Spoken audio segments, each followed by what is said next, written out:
Fidèles téléspectateurs, bienvenue dans Analyse au féminin de ce jour. Beaucoup de femmes s'intéressent de plus en plus dans la vie politique. Elles veulent devenir des femmes politiques, mais ces femmes se plaignent de ne pas recevoir le soutien qu'il faut, l'encadrement de ces femmes qui sont dans la politique depuis très longtemps et elles ont des difficultés. C'est autour de ça que nous allons discuter aujourd'hui avec notre invitée. Il s'agit de Deborah Ngalou-Lantumba. Elle est coordonnatrice de l'Union des femmes de Burek. Burek qui est le parti politique de Julien Paluku, entendez Bloc uni pour la renaissance et l'émergence du Congo. Dites-nous pourquoi vous avez accepté de devenir femme politique. Je me suis dit ce que je vais devenir dépend de la carrière politique. Voilà pourquoi je me suis vite plongée dans la politique. Alors, qui est ton modèle dans la vie politique?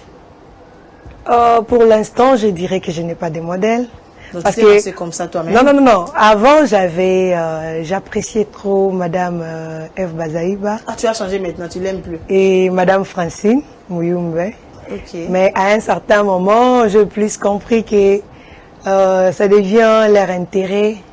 Ils prennent plus pour leur intérêt au lieu de l'intérêt de la génération qui leur succède. Voilà pourquoi j'ai changé un peu mon appréciation envers eux. Pourquoi avoir choisi Burek?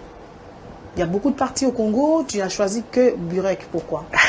En fait, merci beaucoup. J'ai choisi Burek parce que c'est un parti qui fait la promotion de la femme.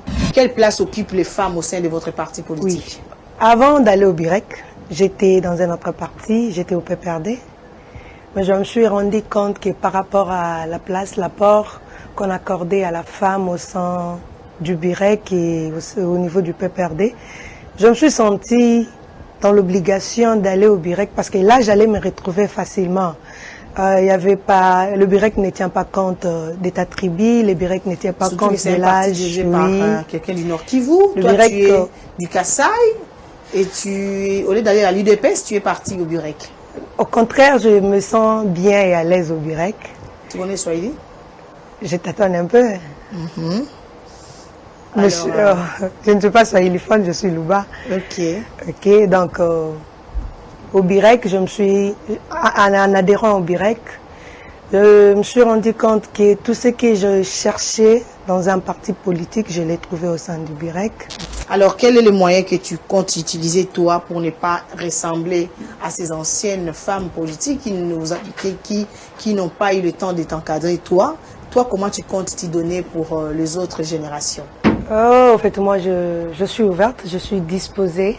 Ouverte aujourd'hui parce que tu n'as pas encore le renommé des femmes politiques. Même une pas. fois que députée, une fois tu deviens l'agenda chargé, on t'appelle, je vais rappeler, l'assistante répond, patati patata. Tu vas tomber sous la même chose que tu reproches aujourd'hui. Je dirais non, Madame Magui. Tu es sûre? Si.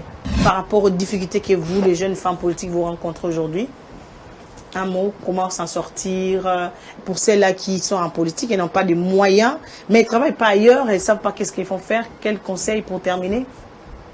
Je demanderai d'abord à la femme. Vous savez, Madame Magui, pour avoir le moyen, il ne faut pas se mettre travailleuse ou fonctionnaire.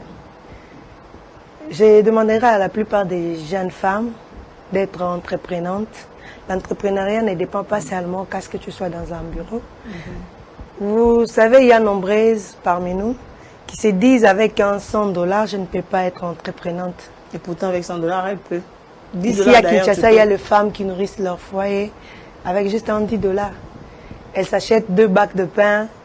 En revendant ça, elle a quelque chose pour souvenir aux besoins de ta famille.